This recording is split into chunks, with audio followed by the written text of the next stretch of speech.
A day or two later in the trailhead parking lot, horses loaded into the trailer, Ennis was ready to head back to Signal, Jack up to Lightning Flat to see the old man.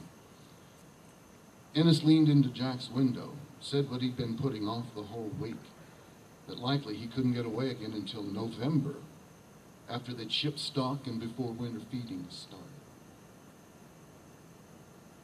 November. What in the hell happened August? Tell you what, we said August, 9, 10 days. Christ, Ennis, why didn't you tell me this before? You had a fucking week to say some little word about it. And why is it we're always in the friggin' cold weather? We ought to do something. We ought to go south. We ought to go to Mexico one day. Mexico? Jack, you know me. All the traveling I ever done is going around the coffee pot looking for the handle. And I'll be running the baler all August. That's what's the matter with August. Lighten up, Jack. We can hunt in November, kill a nice elk. Try if I can't get Don Rose's cabin again. We had a good time that year. You know, friend, this is a goddamn bitch of an unsatisfactory situation. You used to come away easy. It's like seeing the Pope now. Jack, I gotta work. The earlier days, I used to quit the jobs. You got a wife with money, a good job. You forget it how it is being broke all the time. You ever hear of child support? I've been paying out for years and got more to go. And let me tell you, I can't quit this one. And I can't get the time off. It was tough getting this time. Some of them late heifers are still cabin. You don't leave then. You don't. Stoutemeyer's a hellraiser. And he raised hell about me taking the week. I don't blame him. Probably ain't got a night's sleep since I left. The trade-off was August. You got a better idea? I did once. The tone was bitter and accusatory. Ennis said nothing, straightened up slowly, rubbed at his forehead. A horse stamped inside the trailer.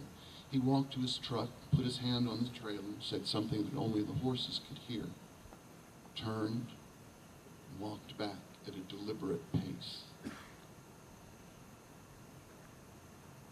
You've been to Mexico, Jack?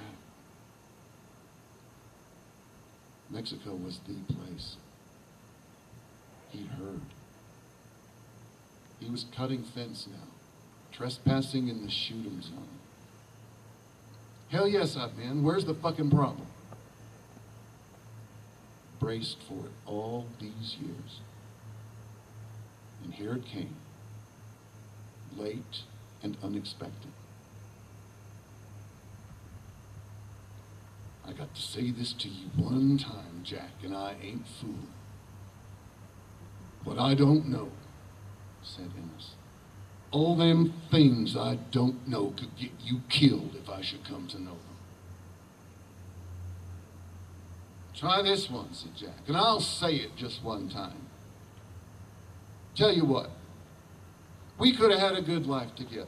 A fucking real good life. You wouldn't do it, Ennis. So what we got now is Brokeback Mountain.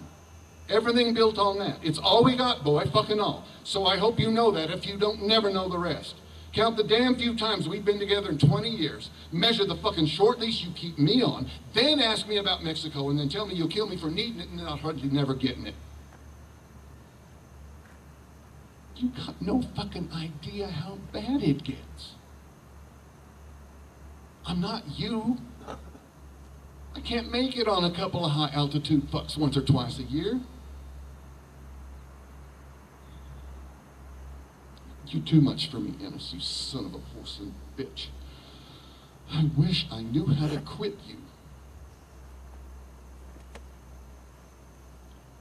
Like vast clouds of steam from thermal springs in winter. The years of things unsaid and now unsayable. Admissions, declarations, shames, guilts, fears rose around them. Ennis stood as if heart-shot, face gray and deep-lined, grimacing, eyes screwed shut, fists clenched, legs caving, hit the ground on his knees. "Jesus," said Jack. "Ennis?"